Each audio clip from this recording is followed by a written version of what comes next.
So, in the wake of the Epstein vote and the possible evidence that Donald Trump did have relations with Bill the Cigar Clinton, I want to talk about something profoundly stupid, an idea that actually started a small number of years ago that has quickly become a crisis. Now, bear with me, we need to go backwards before we can go forward for a moment. Ubisoft famously and controversially said that when we buy a game, we don't necessarily own the game. The idea that even when I purchase a piece of media, I don't own it should rattle people. In the last decade, the concept of streaming has allowed for there to be a lot more variety of TV shows and things that would have never been made when it was just under the big four, right? The big four networks that are not allowed to flourish. That is a good thing. Things like Hazbin Hotel, Stranger Things would not have stood a chance on network television. But with the rise of streaming came the gradual slowdown of the creation of physical media. DVD store rentals died out. No more Hastings or Blockbuster or Top Video. GameStop has been able to largely hold on due to them investing in selling merch along with video games. Then came the idea that you don't necessarily own any of the media that you buy. You could own the DVD copy, but if the DVD is never printed, in theory, you never truly own the film.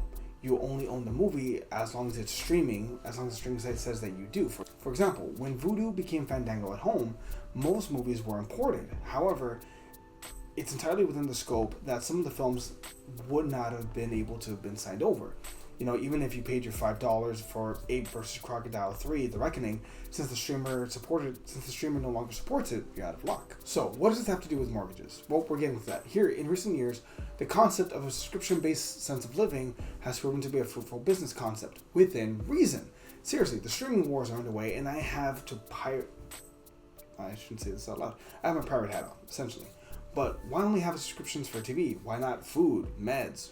Why not a house subscription? I know theoretically you would call that rent, but other than that, what about trying to own a home?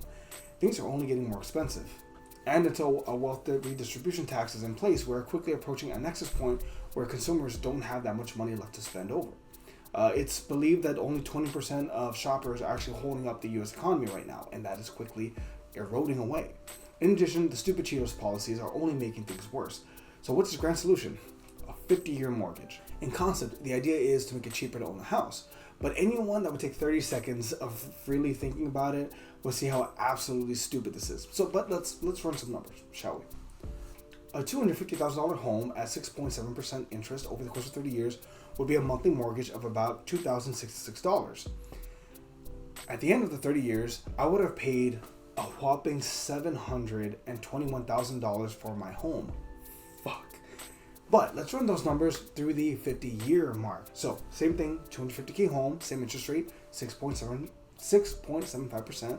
Over the course of 50 years would be a monthly payment of only $1,904. That sounds pretty good, right? You're saving about, what, $250 a month. Except, at the end of the 50 years, you would end up paying $1.114 million for a $250,000 home. And fuck that noise all the way through. On principle, that's incredibly predatory, but let's go beyond the stupid math and let's talk about the ages, right? In the 1980s, the average age to when you first bought your first house was about 29 years old. Currently, the average age for first-time home owners is at the record highest it's ever been, which is 40 years old, an all-time high. But let's pretend the $200 do make a difference, right, in bringing things down. So let's say you buy your first house at the age of 28, lower than the 1980s, right? 1980s was 29, now it's 28. Let's just pretend that, right? Even lower than the 80s, woo. But 28 plus 50 is 78. The average current lifespan due to our shady healthcare is, wait for it, 78. Meaning you will pay off that house just in time for you to die. Bear in mind, you would still have to make mortgage payments after the age of 65 when you would retire. It just makes no damn sense. It's essentially that you're paying the bank a subscription for a house that you're never going to fully own. And additionally, with corporations like Blackstone buying up so many houses, it's artificially driving up the prices as well. And that's what's also keeping the interest rates so damn high. All of this is to say that the 50-year mortgage idea should be DOA. And I, for one, am enjoying watching the Trump regime collapse under the weight of its own stupidity. That said, how bad of an idea do you think this was? Let us know down below. We'd really appreciate it. Catch y'all soon. Bye.